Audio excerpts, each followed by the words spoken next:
That could not have been a better accident. Or I don't know what happened, but you said, hopefully everything is going to be. And I was like, I know it's going to be a good show. Hello? Hello? We'll fix it in post production. As if Yeah. sorry, Phil. Ah, Joe, I want to start this off really awkward, just like any other awkward blind date. So, do you do things? No. I've Joe, done what? lots of things. I do lots of things. Joe, this is so usually that my guests on the show, I know them, right? And Yeah, I've met them before. I've talked, so I've never known you. However, you come highly recommended from producer Phil, and he's that's like, good. this That's guy good. is funny. This guy knows no boundaries. He has been in the CIA, so all these things that I'm sure are true. No, so so it's wonderful to get to meet you, wonderful to get to know you, and hear some awesome things about you and this the wild, crazy, or most ridiculous story. Hey, how about I do this? How about I start us off? How about I do that, Joe? And then I'll let you That talk. sounds good to me. I said I'm talking now, Joe. No, I'm just kidding.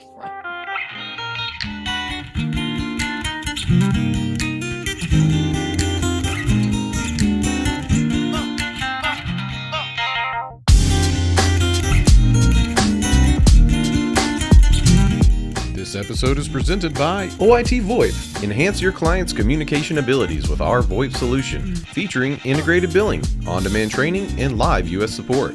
Collaborate seamlessly with Microsoft Teams integration and put your entire phone system in your pocket with Mobile X. Improve your offerings and increase profitability with reliable service for 1/10 of the average MSP acquisition cost. To learn more, visit oit.co or dial 844-CALL-OIT.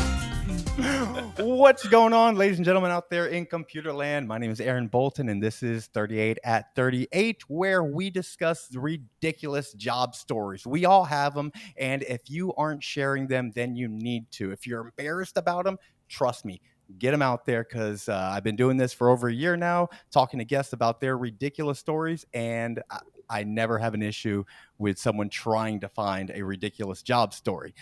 And today, I'm very happy to have Joe Purcell on. Now, is it Joe Purcell or Joe Purcell? Is there an accent on it? I don't want to mess up an accent. There's no accent. You got it right the first time. Nice. Look at that. I've been practicing. I Googled it. Joe Purcell. Nailed it. So, Joe, introduce yourself if you could. Tell us a little bit about what you do. I'm Joe Purcell, as you already got. I've been in IT for about 8 or 9 years now. I can never remember. Close enough. Done a lot of work with MSPs. Currently working for an MSP. Yeah, I've done everything from. I've worked with dentists, lawyers, accountants, construction, medical all within in tech? general. All within like Yeah. the tech? Oh, nice. Very good. Okay, And good. now, people who manufacture stuff for satellites, all sorts of stuff. Okay. Like, well, all right, I got to dive into that because that's like the coolest. That just sounds like the coolest, right? Like, oh yeah, Yeah. and you just threw that by. And I work for people who manufacture, I don't know, satellites. Things that go into orbit. Like, don't be coy about that. Well, so what's up with that? Is that where you work now or no? No, now you're working at MS. My current employer has a bunch of clients, but I've worked with many other clients, some of which made just finding these things out casually as I tour the site and they tell me a little about what they do. They're like, yeah, we made the wheels for the lunar lander, or we make the communications array for the Mars exploration team, or just satellite imaging. You know what blows my mind on that? Really on that, where you don't even find this out until you're talking to your clients, is Yeah. like I go through this thought exercise sometimes where I'll just see look at this right here. My daughter gave me that for Father's Day. It says outstanding achievement in motherhood, and then it's crossed out and she wrote no, it says fatherhood, right? But there's a whole industry around this, and not even like trophies. I'm talking about like small, cheap plastic trophies, right? Heartfelt, loving, but there's a whole industry. There's a person who works for this company who does HR. You know what I mean? Like there's a company, Yeah. there's so many, everything, there's so many. If you think about it, there's a industry out there for it. It's wild. That always blows my mind. Yeah, it's weird because I was talking to someone about that. Like, oh, these people are doing, stuff with space, and they're like, oh, that's cool. You gotten to, see any of that? I'm like, I'm not allowed in the labs. Right. I'm out in the, I'm out in the tech room waiting for people to come by because their email stopped working. You should ask. You should ask. You said, listen, Yeah. I tracked the IP address to that lab. Which one? The one with the cool stuff. Well, like I told my dad, and I was talking to my dad about this. I'm like, yeah, they've got this whole, high temperature heat testing to like stress test stuff for space. And he asked me, That's nuts. do you know, will if you ask them, would they heat up your sandwich? No. They will obliterate that sandwich. Yeah. Who thought that the Earth's atmosphere, like the re-entry of the Earth's atmosphere, is too much for a hoagie? Who'd have It's thunk? perfect for toasting a sub. Right, perfect for toasting a stub. Anything else, that Wonder Bread, you're gone. Okay, don't put it on sandwich slices. You need that toast, that crust on the outside. Awesome. Yeah. All right. So, just here's some questions a question that I didn't ask you to prepare beforehand, but the Declaration of Independence. No, just recite it.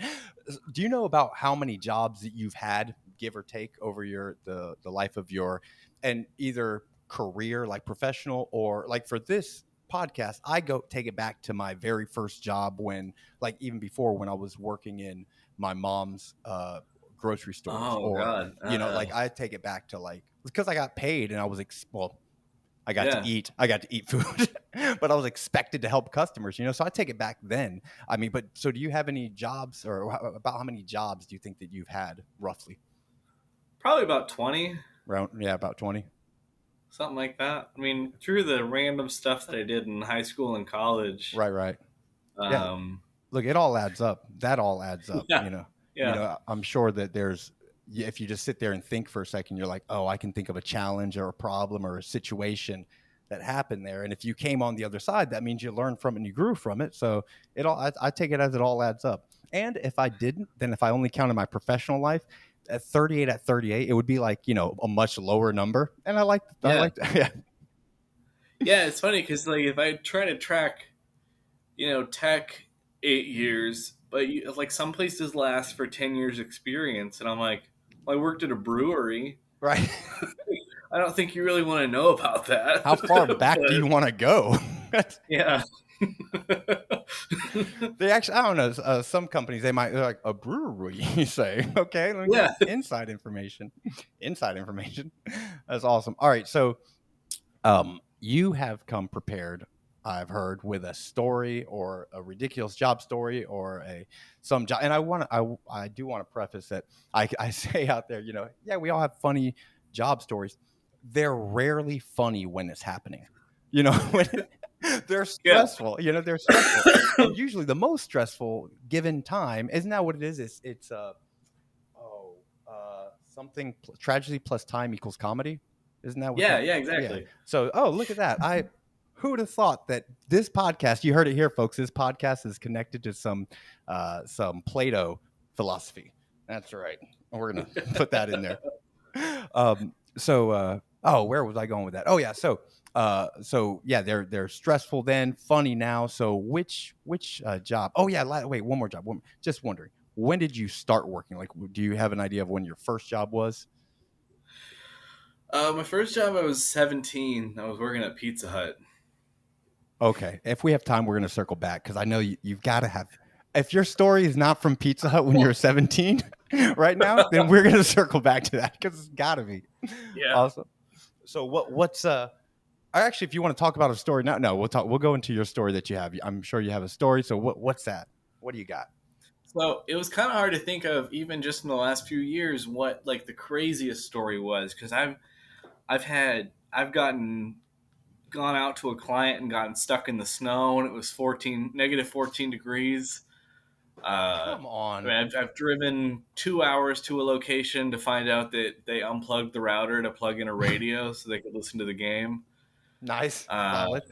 but I landed on one from back in 2018. I was working at this company that wasn't an MSP, but it acted like an MSP. They owned a lot of different companies across the U.S., um, but all of those companies operated independently. So our IT group supported all of them remotely. But here in Kansas, well, not here in Kansas, I'm in Cincinnati, but where I'm Right. from in Kansas, they had a company called Cornejo Construction that That's an awesome name. spans from Cornejo. Wichita. Cornejo, yeah. That's a cool name. It was a cool company. They span from Wichita all the way uh, through most of western or eastern Kansas, and they had some other locations they owned that went all the way to Kansas City. But I was the only one in Kansas proper.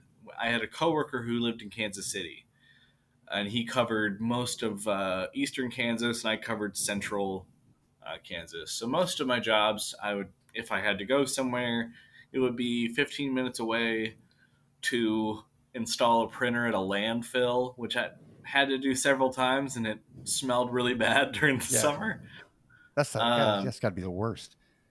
Yeah, they had these outdoor ticket printers for the trucks that would drop stuff off to let them know how much weight they had dropped off for payment. Right. And those printers would get sand in them all the time, and Oh, I'd so have to replace that printer like once a month. now, are these the drivers? Like they're out in the landfill? Yeah, So not only is it like you got to go out to the landfill, but then you have to work on an object, a device that has been in the atmosphere and being Yeah. held by. Oh, usually in the summer too is when they would Nice. break down. nice. So it's hot. Or at the farthest, I drive like an hour and a half somewhere to a random rock quarry, which is where I got stuck in the snow. Oh, But there was a particular month where the guy in Kansas City got another job, and so there was no coverage for that area, and they had him close some tickets before he left in his 2 weeks. And after he left, I'm looking at this ticket that's open. I'm like, hey guys, I don't think anyone remembered that we have to do this, but there's a site in Missouri that's like 4.5 hours away from me that's just sitting open. And they're like, all right, well, we won't have anyone hired in time, so Giddy up. you'll do that. Yeah. I'm like, okay. So I end up driving 4.5 hours through the Flint Hills. It was a nice drive. No, but come on. beforehand, I'm doing the prep work. That's rough. And- That's a 4.5 hour drive for work to go. Yeah, that's I'm getting paid the whole time. I'm getting Okay. mileage. Okay, then that's worth it. And I was driving a Prius, so I was getting like 50 miles per gallon, which is Nice. great for mileage reimbursement. And I had my camera with me because I do photography, so I, Oh, nice. stop it along the way, taking pictures of the Flint Hills. But I drive out there, and before I go, I have to prep for this trip. So I usually do just the general questions of what am I doing out there, and they send me this picture of a shed that's on this construction site, and they're like, "You see this shed?" I'm like, "Yeah." So you're mounting a Wi-Fi access point to the outside of the shed. I'm like, oh, easy. And you're going to be installing a new router for one of the buildings. Okay. So based on my past experience, every time I went to a site, for some reason, they would never have a ladder available. So I go down to Lowe's and I buy the only ladder that'll fit in my car, which is like a little giant ladder. Like Nice. a $300 some ladder that fits in my car. Right. And I get a drill and everything else I need to go out there and do this. So I drive out there, and the weather's not too bad. I left at like 6 in the morning. I get there at 10:30. And when I get there, I walk into the main office. I'm like, hey, I'm here to install that access point. And they're like, cool. So they're like, you see that shed out there? I'm like, yeah, okay, I'm on track. This is what I'm prepared for. Yeah. They said, you're going to go past that shed, and there's that 2-story rock crusher. You're going to walk into that, and then there's a staircase that wraps around the outside to the top. And you're going to mount it. You can see the access point up there. That's what you're replacing. Wait, was it a bait and switch? It was like, yeah, come out. Just a shed. I think they sent the picture to my manager, and the picture shows the tower in it. Nice. But they just assumed I was mounting it to the shed because that was in the front of the picture. That was awesome. They're like, no way. It's got to be on the shed. No way. You know what? Let's go ahead and crop that right out and just send him the picture of the shed. It's not That's probably what you're doing. Right. So when you got out there, like before, you asked yourself, you had to ask the questions, what am I doing out there? But now you're there and you're like, what am I doing out here? So the ladder that I bought is useless. Yeah. That's what you should have tried to use it anyways. You're like, I'm just going to do it because this will be my intro to the steps, to the stairs. So I start walking up there, and it's like the rock crushing machine is going. So as I'm walking the staircase on the outside, it's like shaking really hard. Completely operational. Crushing it's rocks. This tiny little railing that's about this thin that I'm holding on to. And no one said anything about, like, I'm getting up there and I'm like, do I need a harness for this? Or a hard hat or anything that OSHA would recommend? Okay, that's good. I had a hard hat and like my steel toe boots and everything. Right. This is the only IT job I've ever had where I had to wear a hard hat, steel toe boots, and like a reflective vest. That's some hardcore IT. Meanwhile, I didn't have any like shirts or ID badge or anything that said I was in IT. You're just some guy out there walking. You're just some guy out there climbing. So every site, I like to play the game of how far can I walk into the site before anyone asks me who I am or why I'm here. And be honest, confidence. It's all about confidence, right? You just act like you're supposed to be there. No one bothers you, right? Well, I walk in with a hoodie holding a laptop, and people are like, "Oh, he's here for." You walk in as the most stereotypical IT guy. You got the hoodie, you got the Mr. Robot style, just walking in. Yeah. You're like, no, I've seen him on TikTok. He's an IT. Yeah. I'm thinking to myself, am I supposed to wear a harness? I forgot to ask. I assume they would have told me. Right. But like, I don't want to go back down and ask now because either A, they'll say, yeah, you should be wearing a harness, which apparently I didn't need one because of the railing. Right. They weren't playing by Star Wars. They weren't playing by Star Wars rules, right? They had some railing. Very good. Yeah. I was like, they're going to tell me, yeah, you should have had one. And, why didn't you talk? And I'd have a whole earful about how I didn't follow procedure. Or B, worst case scenario to me, they would say a harness for the stairs. Yeah. Okay. No, calm down, guys. He's an IT. You're like, this guy thinks he needs a harness for the staircase. Hey, check out Mr. IT guy with harness. So I'm at the top of this structure and I'm walking along, and they've got there's a part where the walkway is just like a piece of metal grate that they've welded down, and I can see through it all the way to the ground. Nice, solid, good. I know how high it was because I had to do my cable testing, and it was a 90-meter run straight down. So pretty high up there. And I called the engineering team. Hold on. The railing was supposed to be in lieu of a harness. Like, you don't need it. You got the railing. 90 meters up. Okay. 90 meters. Yeah. Apparently that's 90 meters up. That's not even counting if you fall down the stairs. That's spiral. That's like quadruple. Yeah. Well, the stair wasn't even like spiral. The stair was like straight. I actually have a video I took of me walking up these stairs because I was like, I gotta record this somehow. But it was like you're looking down the stairs. I've got steel toe boots, so my feet are awkward, Yeah. and it's like I'm looking straight down through the stairs the whole way, and I get to this corner and I have to turn and walk up. It's just a 90-degree angle to the top. But I get up there and I find the thing I'm supposed to replace, and I get the new AP out of the box, and I'm talking to the engineering team about it so they can make sure it's testing and everything. And they're like, okay, so take both Ethernet cables and plug them in. And I was like, both? There's only one up here. And they're like, well, you'll need to run another one. I said, I didn't come with Ethernet cable or a wire fishing kit. Oh, it's not even that it's in your car. Plug in. Yeah. You don't even have it. No. Oh, nice. Okay. So I had more. I didn't have a wire fishing kit because they told me the cables were already there. I'm just swapping out the part.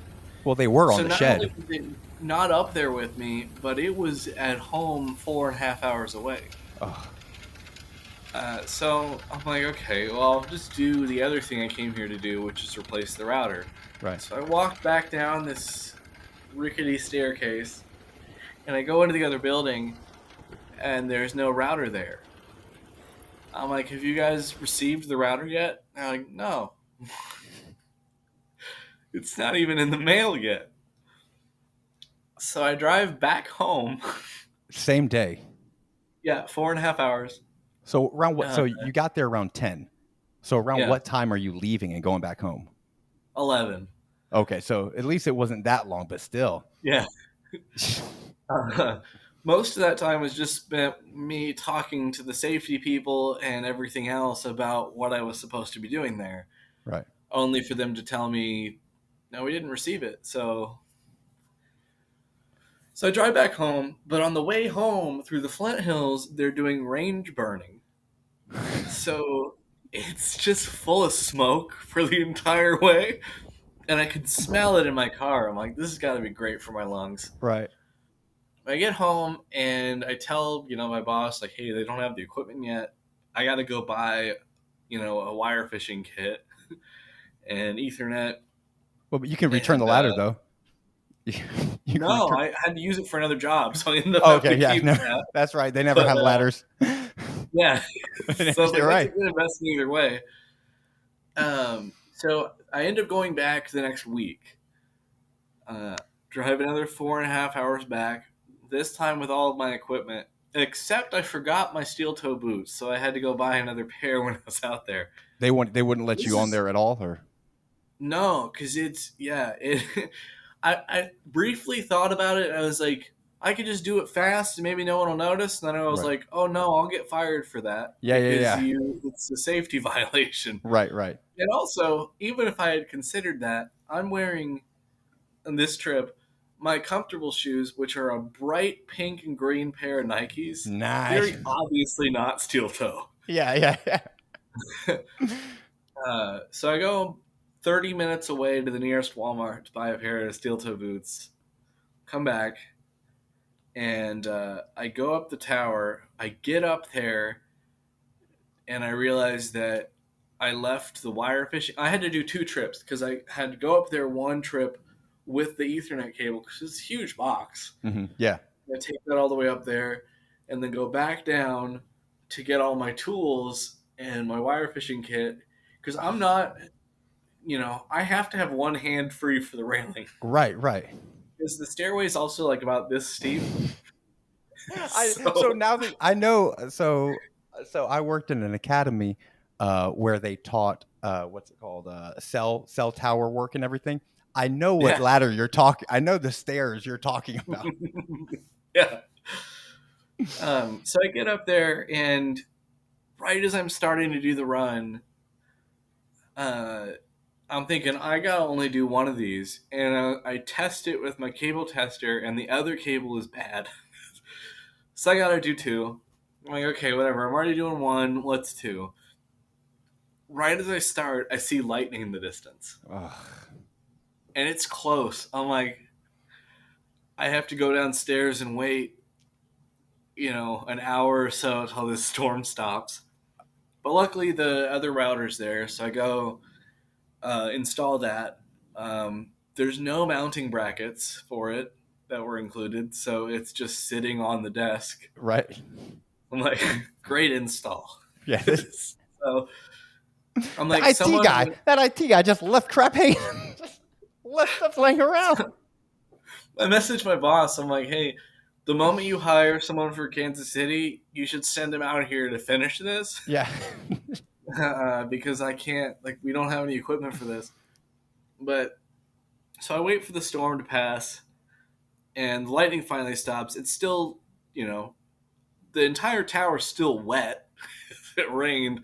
So now it's slippery on my way back up. Right. And I had to take all the stuff back down and back up again.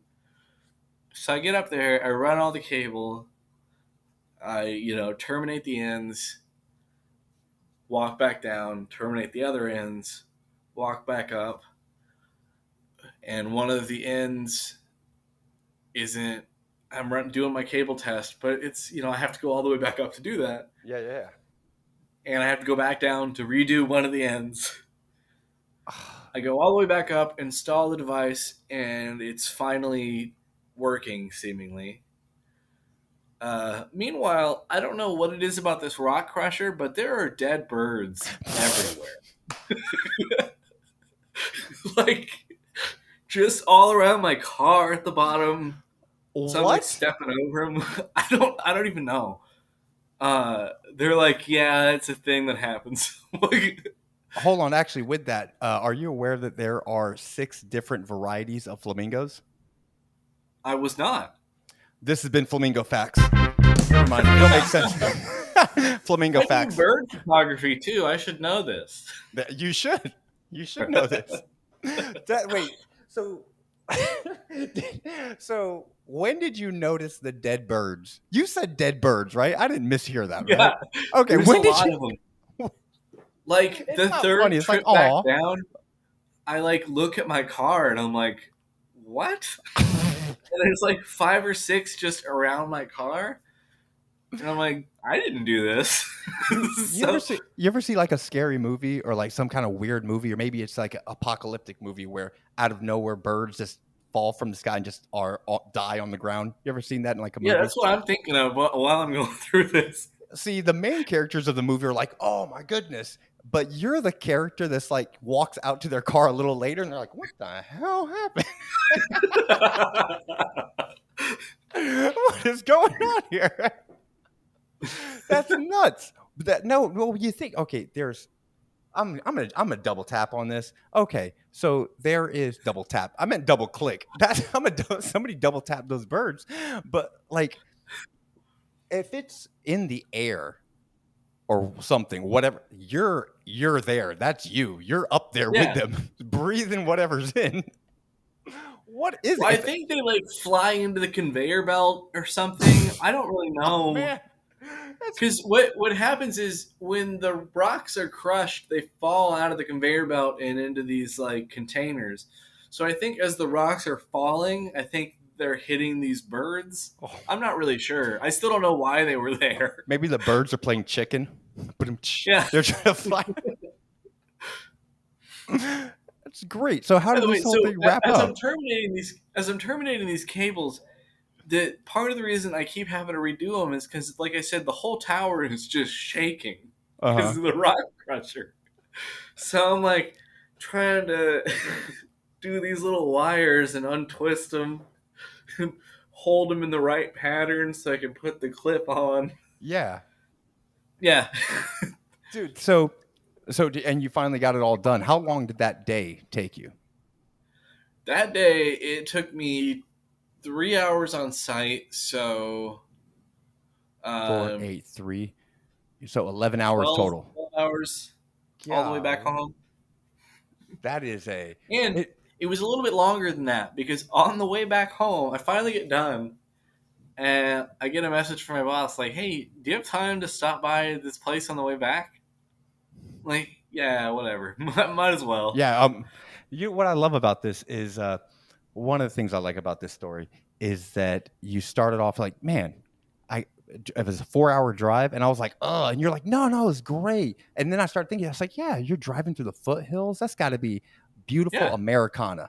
I mean, like when you think of the pioneers coming out west, you're like, and you're like, this is just a shed, huh? Up there, it's like everything just starts unraveling. Well, and again, so the second trip, I forgot to mention, both the way there and the way back, they had just done the range burning last week. So instead of being the beautiful Flint Hills with all the rock cuts, it's just black, burnt grass everywhere. Dude, the only good that you had was the drive there because you got caught by all that crap on the way back. Good. That's a good story. That is a stressful story. Like that's a stressful story, man. I can imagine the second, like you're like, all right, I got to come out here next week. I don't have all the stuff, and I know that before you left back out there, except for the boots, you had everything, in check. Yeah. And even to the point where I was so focused on getting all my tools together that I forgot the thing that I always carry. Right. But I moved the boots out of my car to load the trunk with tools. Right. And it's not like you're going up there brand new. You've already seen the lay of the land. You already know that you're going to have to be climbing up this 90-meter, staircase. You got it. You're like, okay, totally prepared. And then no matter what, and something like that, like you can't be prepared, man. You're like, oh, I'm prepared. I'm going to go up there. I'm going to do my thing. I'm going to come back down. And then 6 trips later. Yeah. I was a pro at walking up those steps by the end of that. I'm telling you, they're probably offering you a job. Like, look, we need a good ladder, a step walker. You're a great step walker. You've got all your steps in. So on the way back, they asked me to stop by this site, and I'm thinking, after everything that's happened, this site's going to be a nightmare, whatever it is. They're like, we just need you to trace a line. And I get there, and it's a brand new built building, and all of the ports are labeled. And I'm like, oh, thank God. Yeah. So I just find out that they plugged into the wrong switch. Okay, nice. Easy. And then I'm headed home. Dude, so the very last thing went really well. Yeah. Talk about a good bookend. Like you got a really good bookend to that whole experience, right? Both sides. Yeah. Both sides. In the middle, don't worry. In the middle, I'm sure at that point you were thinking, you know what? This is going to be a great story for a podcast one day. This is going to be it. Nice. Meanwhile, I'm sending my boss pictures the whole time. Like, he's not going to believe what's happening out here. Right, yeah. Like, some dead birds. It's storming. I'm sorry. If I was your boss, you would have lost me at dead birds without picture. I'm like, okay. All right, we get it. What do you want to raise? What are you after here? Yeah, this site is littered with dead birds. It's lousy. This place is lousy with dead birds all over the place. That's wild. That is, oh man, I'm so glad you mentioned the dead birds. I hate that they were dead birds, but that's a good little sprinkling on a story right there. Oh yeah, there were dead birds. I forgot about that until I was telling it too. I was like, oh yeah, there were dead birds everywhere. Everywhere. Oh well, but that's what rock crushers got to do. What a rock crusher's got to do. Dead birds. Awesome. Joe, that was a really great story. Thank you so much. I appreciate it. I really do appreciate that story. And we're about to take a quick break. And when we get back, you're going to tell me that quote. And I'm going to, off the dome, talk to you about one of my stories. All right. And advertisement. Hi, I'm Ray Orsini. And I'm Tony Francisco. And we're the hosts of MSP Dispatch. Every Tuesday and Friday, we'll bring you the news, community events, and discussions that are important to MSPs today. Whenever possible, we'll also include industry experts to provide their insight, and all within 30 minutes. Available on YouTube, Pocket Casts, Spotify, iTunes, and your favorite podcatcher in audio or video form.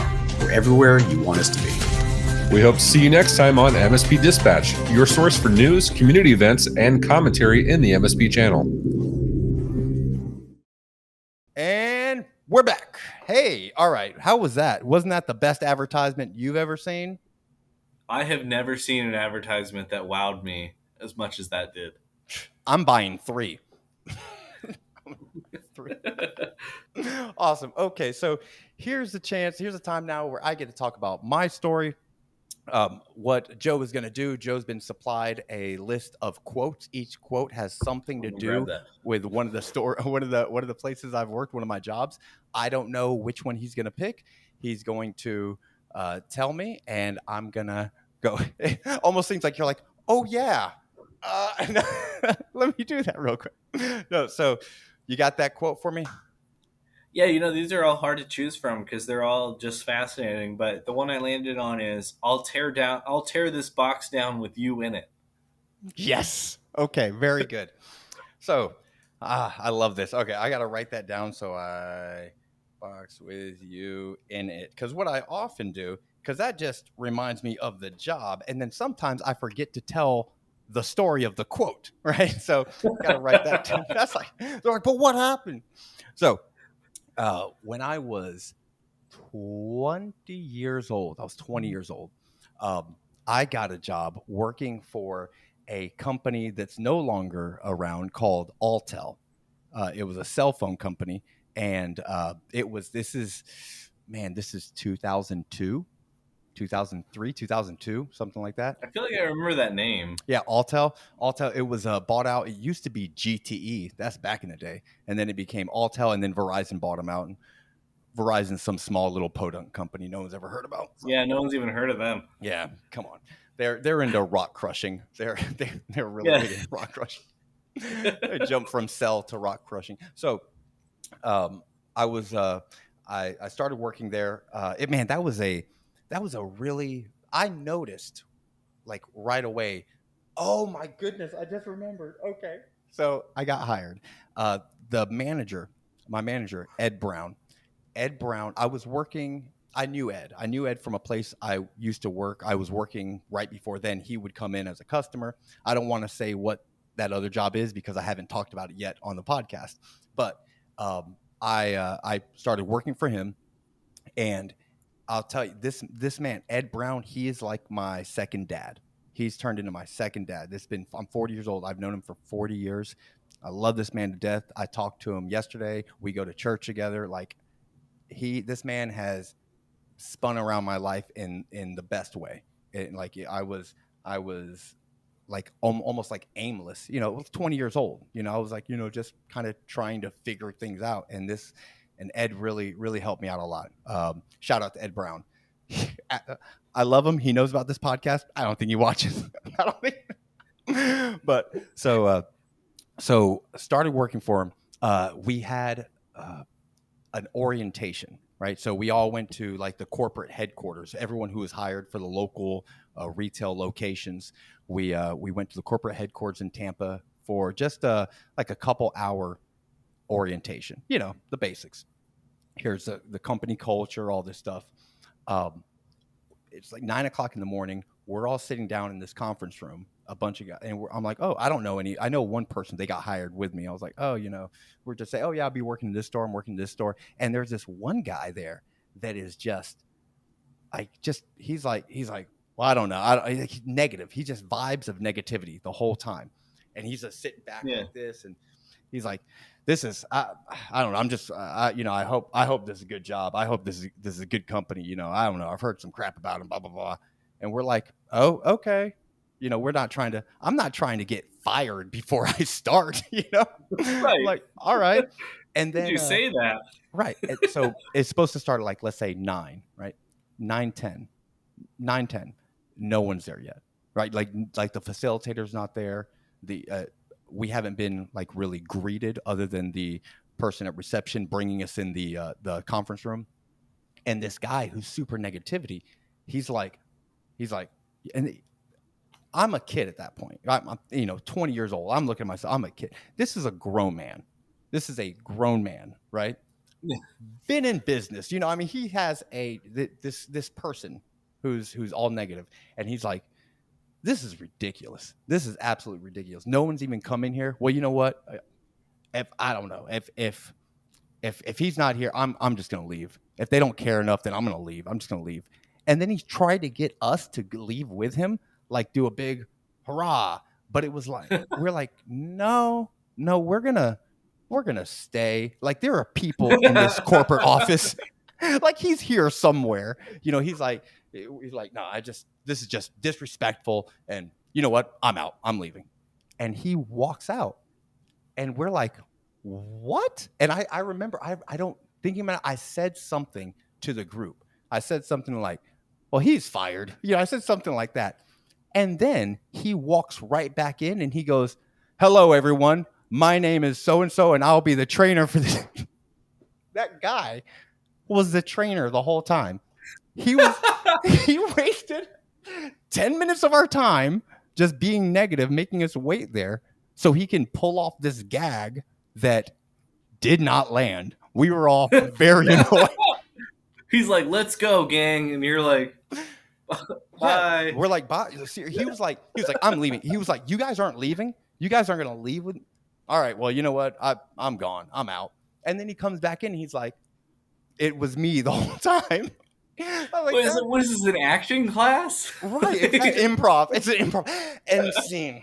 Like, what do you, that was, I just looked at the lady I got hired with and I was like, this is going to be ridiculous. This is the first few minutes of my hiring. So I just remember that. That's so ridiculous. So get hired. We go out. They sent all the entry-level sales. They sent all the entry-level sales around the United States to, what's it called? Salt Lake City. No, not Salt Lake City. Arkansas. Salt Lake City. No, where? Arkansas. Salt Lake City's in Utah. Yeah, I know. There's a Little Rock. There it is. Little Rock, Arkansas. Yeah. Where their headquarters was, in like this huge, like really fancy Holiday Inn. Super fancy holiday, like the fanciest Holiday Inn indoor pool. That there was an indoor pool and it led outside, like under like this glass to like a larger outdoor pool.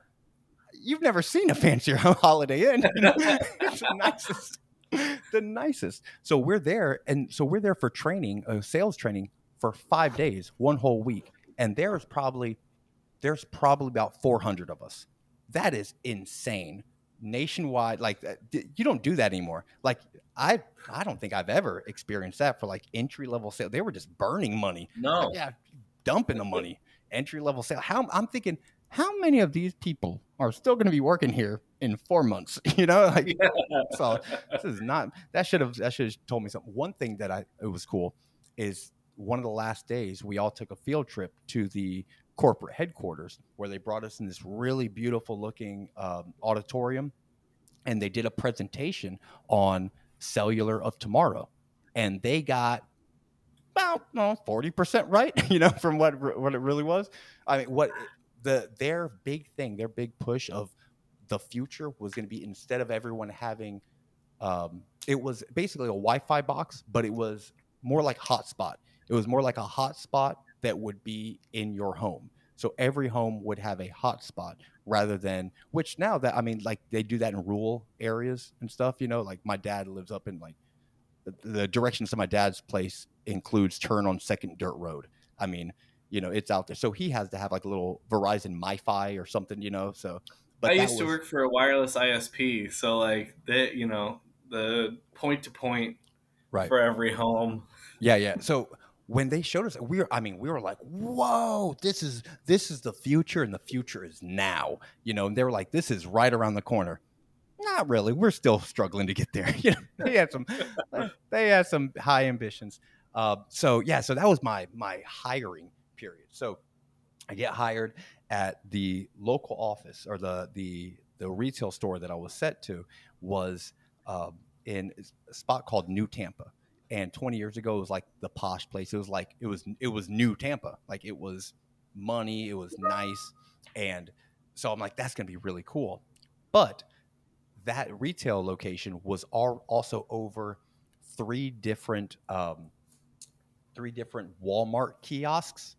And I'm talking about like a kiosk right in the middle of Walmart, like a box. Yeah. Getting to that quote, like it was literally like this little box just in the middle of the aisle, it's a little square. I felt cozy in there. Had my little swinging door. It came up. Had like I said Alltel on the top, really big, as if you wouldn't know. It was, and the location I was put in was, how do I say this delicately? It was getting. You ever been seen those pictures online of like Walmart after dark or Walmart after midnight?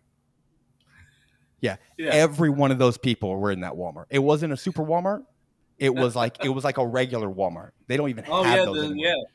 Yeah, it was a regular Walmart. It was wild. Oh my goodness, it was in a place. It was in the Land O'Lakes Walmart, which isn't there anymore. And the Land O'Lakes, it was right down the road from not one but two nudist resorts. Yeah. Caliente and Paradise Isles, Paradise Lake, something like that, right? So what's funny about that is, those people who are going there to visit, going there to hang out or whatever, they might have a problem with their cell phone, and it's like, oh well, I'll just go right here. That's great. Or we're gonna go there, stay there for the weekend or whatever. Oh, let's swing by Walmart and grab some provisions. First of all, in my 20-year-old mind, I had a certain idea of the clientele that would be going to a nudist resort.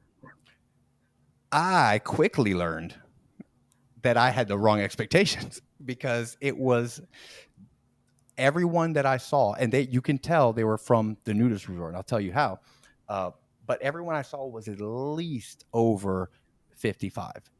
At least over 55, which is great. Hey, I'm 40. When I'm 55, I hope I still have it where I feel confident. I feel like I can rock it. But the way they would come, I just had the mental image. There's this guy who would come in very often. He was like a regular over there. I don't know if he had like an actual condo there, but he was a regular. Tall, old dude. He would wear a t-shirt, sandals, and a belt. That was it. He would wear a long t-shirt, sandals, and a belt. And good for him. And he was not an Alltel. See, that's the best part. I was working there full time, and I got to experience all of the Walmart. And it's not like I was even working at Walmart where like, oh, I gotta work at Walmart and I can't really fade. No, I'm sitting there in the aisle, just waiting for someone to come by, and I get to see all these characters walking around. Oh, it was bliss. It was wonderful. It was that, and the other thing was elderly women from the same who'd come in sandals and one of those tank tops that's like just says Florida across it, and it was one of those long tank tops that like swooped down here. So just all everywhere, just no care in the world, just showing everyone everything, So hey, that's some lovely confidence. So I hope I'm building a good atmosphere of you have good understanding. I'm thinking the whole time with the nudist colony, do they lose their phones often because you don't have any pockets? So you, I mean, okay, so I'm thinking, first of all, you have to set it down somewhere. You have to set it down somewhere. But you're not worried about theft because no one can. Where are they gonna put it? And if they do steal it, there's only a couple hiding places. There's only a couple. And you know what? You can have it. That's why I have insurance on my phone. So I would have. All right. I'll get to the box. So I've never had a job where my life was threatened more than working at an Alltel inside of a Walmart, because the clientele that would come I'm wearing a shirt and tie every day. I dressed with an expectation that business will happen and it's going to be professional. professional business would happen. And I'm sitting here saying, yes, sir. So yeah, we can get that, nationwide plan, and we can do this, and I can do this for your. Okay, you're gonna just go ahead and walk away, or start smoking a cigarette before you're even out the door, and you're walking away. Cool. Happen. I've had to tell people, hey, I don't think you should be smoking cigarette in here. Like just to help out. It weren't even my clients. It weren't even my. There's no one's gonna stop him. No one. Okay, you can just smoke if you want to. So, this guy comes in one time, and he's a regular, and he has a prepaid account. Oh my goodness, so many. Like we call them burner phones now, but it was like prepaid account. And he would come in every so often and put $20 on my prepay. It would, and the difference, because people would say prepaid people with prepaid phones, they got a prepaid phone because they didn't have the credit to, a good enough credit to get a contract line back then. So, but I guess there was some embarrassment with it, because they'd never come in and say, I need to put money on my phone, or I need to pay my prepay. It was always like, I got to pay my bill, but it wasn't that. It was always, I got to put money on my bill. Okay, I get where you're going at, but you just don't want me to. I mean, I'm gonna know it's prepaid. It's okay. I don't care. I sold it and I made money off of it. It was the same. I used to work at T-Mobile, and there was a whole different department for prepaid, but they would always call and not tell you that's what it was. Like they're around someone. Is it? And I would ask them, "Is it a prepaid phone?" They're like, "No, I just pay in advance." Like, okay. I need to pay my phone in advance. No, okay, sure. You're special. You get the prepaid in advance. I pay at the beginning of my cycle. I'm paying in advance. Oh yeah, because you're so responsible. Yeah. So this guy comes in. He often comes in. He puts money on his bill, and he comes in one time. Again, I'm 20. I'm 20 years old, right at this point. He's a larger, big guy, and always cool with me. Never really an issue. And he came in one time and said, I was trying to get him. I said, hey man, are you sure you have a prepaid account? You want to see if you can get like a legit account, and then it's gonna be cheaper and blah blah blah. He was like, I don't know if I could. And I was like, hey, might as well try. So credit fail. So I mean, it's credit out, and he had to pay $400, as a deposit. And he was like, oh, I'm not doing that. And he's like, yeah, I figured. I was like, all right, hey, look, might as well check, whatever. A week later, he comes in, and he has a girlfriend. I'm guessing a girlfriend or some lady friend, pretty lady. And he goes to, this time he's like, I got to pay my bill. He's like, I can't let her know it's prepaid. And I'm like, it's $25. So he pays it, and then she's like, oh, I've been thinking about getting a phone. Oh, I don't know, maybe I need a phone. And she's hinting around, trying to get him to buy her a phone, right? She's trying to, it's almost something I see my kids do to me, like, oh, that's cool. And he's like, you want to get a phone, babe? And she's like, yeah. He's like, you know what? I'll go ahead and run it for me. And I looked at him, I go, you want me to run like a prepaid? And he's like, no, a regular line. And I'm like, on your name? Yeah, on my name. We already know where this is going to go. We just went through this. Just did this, right? But he's trying to save face. And I don't know if he knows where he's going to go with it. I'm like, all right, well, this is going to be a surprise for both of us. So I click enter, or his reaction, and I'm like, all right, so it came back, so it'll only be $400, and he's like, what? It's like, good job, actor of the year. What? That's ridiculous. No, you need to run that again. I told him, I looked at him, I was like, sir, we're unable to run it twice in one day. Like, I'm like, not gonna do. I'm trying to help him out. I'm like, yeah, it's probably a mess up on my. He's like, this is ridiculous. He's cursing me out now. He is cursing me out now. He's like, this is, and she's like, baby, it's okay. He's like, no, this is a bunch of bullshit. Blah, blah, blah. And I'm like, I'm looking at him like, I I feel so threatened, even though there's a display case in between us. But like I'm in a box. Like I'm literally in a box that you can just punch me, and I'm not going to be able to move that quickly. And I'm like, oh, and he's like, she pulls him away. He's like, yeah. And then he said, I forget exactly, but he was like, I'm gonna bring this. Oh my goodness, that's right. He said, I'm gonna tear this box down with you inside of it. And he said, I'm so pissed off. I'm gonna tear this box down with you inside of it. And I was like, I said, oh, okay, well, sorry, sir. And while he's walking away, he looks back and he said, you're lucky. I said, you better watch your back, buddy. I'll be waiting for you when you get out of work tonight in the parking lot. I'm like, immediately, immediately I call Ed. I'm like, Ed, my life was just threatened. What do I do? Yeah. What do I do? And he's like, you're fine. He's like, you're probably fine.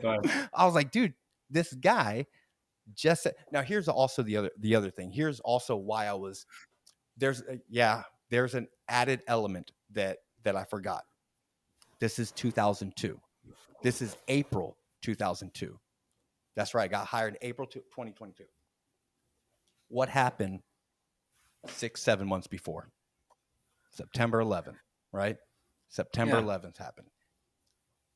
Not many, and not to bring up old stuff, but I was definitely double questioned in the airport. I was definitely, definitely during that period. And I got it. I'm like, okay, it's going to happen. I'm not going to get mad at it because this is this one person trying to do a job, and I'm not going to try to put my idea on their heart, what's really in their heart or what.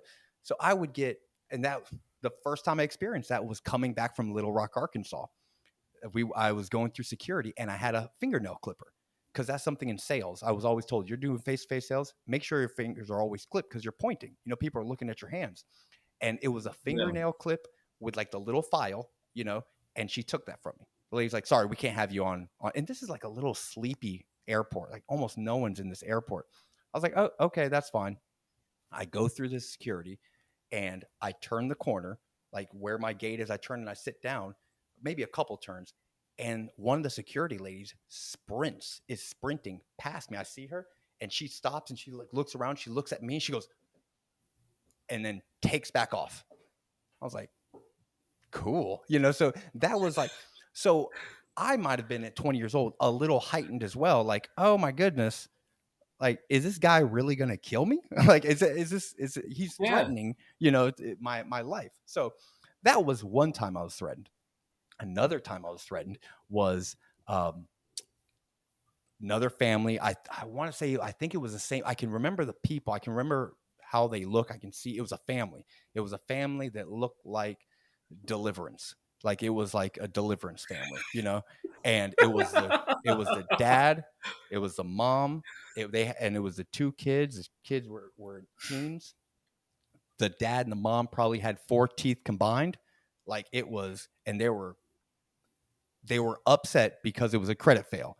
It was a credit, and that guy went off. Like I called Ed and I was like, Ed, I think I'm about to call the cops on this one.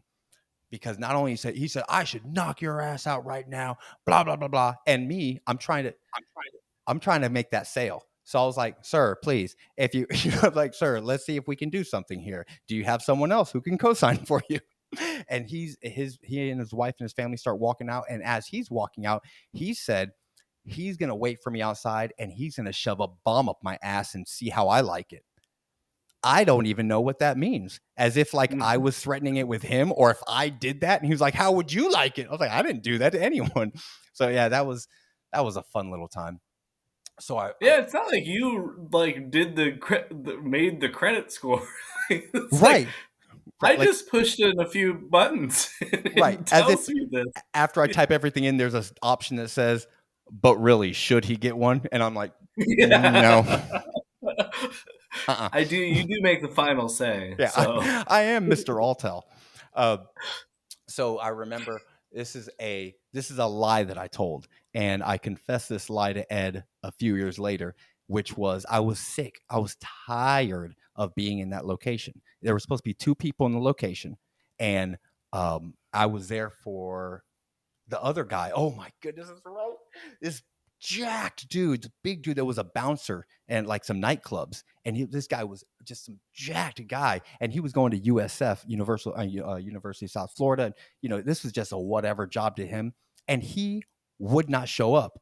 He wouldn't, because it was like it was 20 minutes away from the main retail store. He just wouldn't. And I would know that because I would come by like to relieve him. And I'm like, yo, man, where you at? He's like, oh, man, I left an hour ago. I'm like, dude, it's okay. Or the people would come to me so upset. You guys are never open. I was like, I'm always here. Please. I know I've got the threats to prove it. So I got fed up and I called Ed one day. I was like, Ed, I've got another position. I got another job that I'm looking to move to. And, I don't want to, but I can't stay in Walmart. And he's like, oh, what are they offering you? And I told him, I forget what position it was, but I told him it was like $20 an hour or something like that. And it was a lie. I made it up because I didn't know what to do. I didn't want to leave my job, but I did not want to, end up, on SVU. Right. I didn't want to end up as another SVU story. So, so I told him that, and he was like, and I remember thinking about the conversation now. He was like, okay, all right, let me see what we can do, and I ended up working in the main retail store. Years later, I told him, I was like, hey man, I lied about that. And he goes, yeah, I know. I was like, how do you know? He's like, because the job that I forget what job it was. He was like, but the job that you were saying that you were getting, they don't track it in hourly. It's like, oh, like, that's when I found out that real professional jobs don't go by hourly wage. I was like, oh, all right, cool. So I get in probably the biggest thing to pull away from that. I've got other crazy stories. Man, that was a crazy place. But I was there when, and this is an alternate quote as well. I was there when text messaging started. I was working. I got to see the text messaging boom, and oh my goodness, it's right. People would come in to Walmart. They got text messaging, and I was like gangbusters. Everyone, you're getting text messaging on this. No, you need this feature because they were like paying so much money as bonuses. I got everyone in text messaging, and I told them how it works. And I don't know if you remember, in the beginning, you only had like a finite amount of texts that you can send out and receive. I would have people coming in with $2,000 phone bills, pissed, all text messages. I'm like, why? You just got text messaging last month. It's a brand new thing. You're that much into texting, dude. One of them was my roommate actually, and he had like a $2,000 bill. He's like, man, can you hook me up? I'm like, hook me up? What do you mean hook you up with what? What can I do? Take off your bill? No. $2,000. Yeah. I'll hook you up with fixing your bill. It's just going to be $2,000. That's it. No problem. Or you can just port that number over to a prepaid line and deal with that on your credit when you can. That was so. The alternate quote was from Ed, and it was after I remember it was in a morning. It was a weekly meeting, Saturday morning weekly meeting. That's the other thing I can't stand. I'm so happy. I mean, look, if I have to go back to retail, I would go back to retail. Hands up, hands out to everyone else who's working that retail life. I did it for years. Saturday morning meetings. I'm not. And especially if you don't work Saturday, you just got to go into work on a Saturday morning for an hour. No one even brought any donuts. So he was like, yeah, so we got to push it. You guys are pushing it. But honestly, guys, this is a fad. Who's going to sit there and type out a bunch of letters when you can just pick up the phone and call someone? And he said it sounds so boomer, it's so like the most boomer statement. But I agreed. I was like, I know, right? You should make a phone call. Yeah. Who didn't get that message? The $2,000 bills, the people with the bills of $2,000. That's nuts. But yeah, man, that was a fun time. I was there for 2 years. So I got another job. I was there for I got another job. Ed ended up going to another store. I was reporting to some other guy, and we had a vice president of sales, Shelly Ramey, who did not like me. She would be in the headquarters. She'd come by because I was just, it's me now with this energy, only crank it up because I was 20, and I'm like, hey, da, da, da, and she just wasn't having it. And I told my boss, Kevin, at that time, I was like, hey, Kevin, I want to give you, I got this other position. I don't start for a little while, but I want to make sure that I give you enough time. Because at that point now I'd been like a staple in the retail store, me thinking I'm like, they're barely going to be able to make it once I leave, and I'm like, I'm going to give you a month notice for a retail sales job selling cell phones. I'm like, that's one of the best things I did was give a month notice, because I came in that morning, Tuesday morning.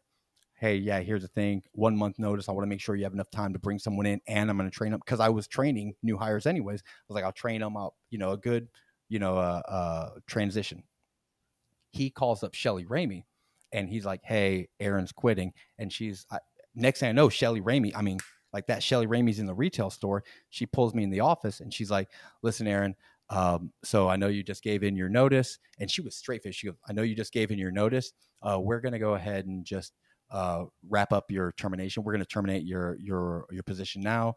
And, she kind of goes through the whole thing. And I go, okay. Now I was already planning on leaving. And I was like, I said, okay, so what do I do? Do I just like wait out for? No. I said, I was like, all right, so do I just get my last paycheck? And she said, no, since you put in your 1 month notice, we're going to pay you for that 1 month.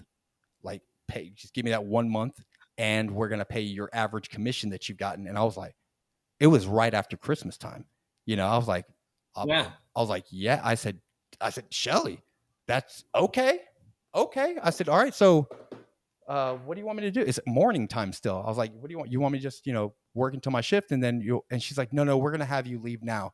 And I stood up. I go, Shelly, you're giving me a month's pay and I get to go home now? And she started laughing. She goes, yes. I go, girl, get over here and give me a hug. Come here, because I don't work for her anymore. And she laughed. She gave me a hug. I was like, thank you. I was so excited. I was like, man, that couldn't have worked out better. I put in my notice, and not only do I get a month off, I get paid for that month, and I get to go home right now. Look, I've had a lot of great things happen to me. Yeah, a lot of great things happened to me up until that moment. But and for much longer after that, that was like a pinnacle moment. Look how excited I get about now. I get excited about it now. Gave me a month's pay and told me to see you. And crazy. I didn't know what severance was. I didn't even know that was a concept. I was like, oh, you just, man, I gotta stay in cell phones. I'm thinking it's cell phones. So yeah, I was there for 2 years. Wow, I think this is the first job story that I actually went from beginning, getting hired, all the way and like booking it to ending. Awesome. Yeah. Usually it's little stories in between. I hope you enjoyed that. I hope you enjoyed that story, man. That was fun. It's fun. That's fascinating. Yeah, it's fun times. So I'm sure everyone out there in computer land, they loved both of our stories. I'm telling you, can we win a Pulitzer?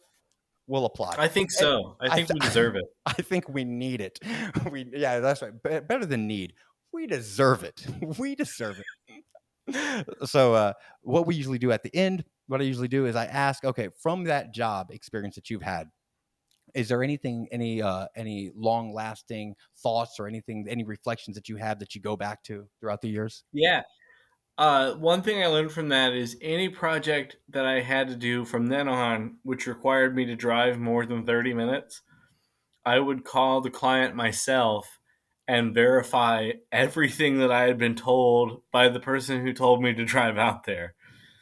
This shed here, is that... Yeah. Is that what I'm doing? Is that? And they're like, no. It seems like someone cropped out the tower you're supposed to climb.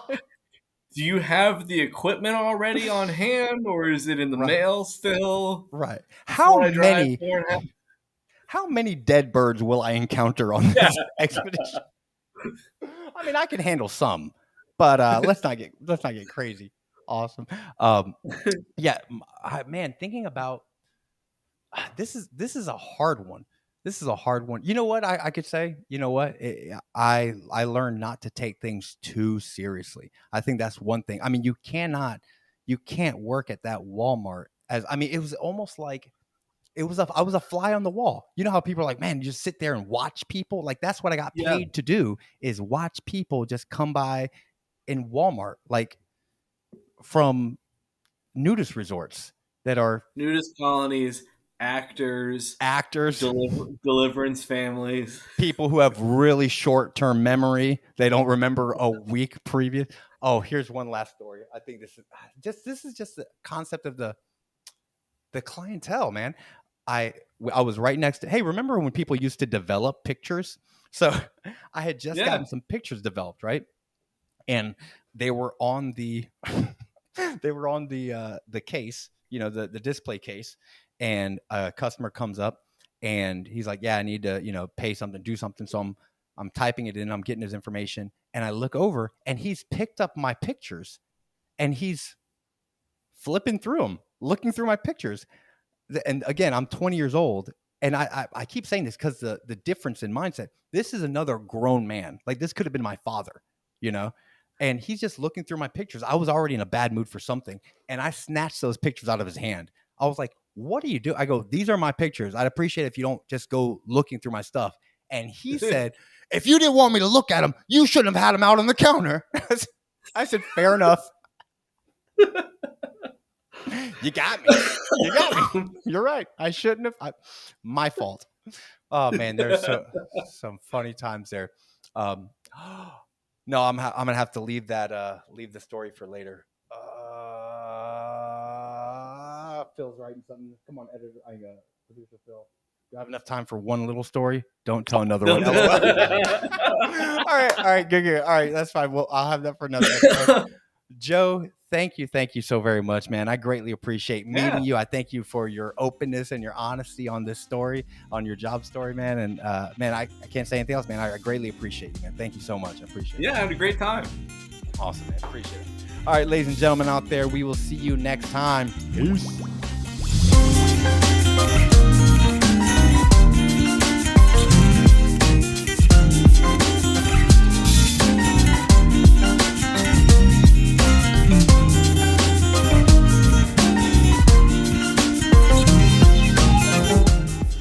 This has been a broadcast of the MSP Media Network.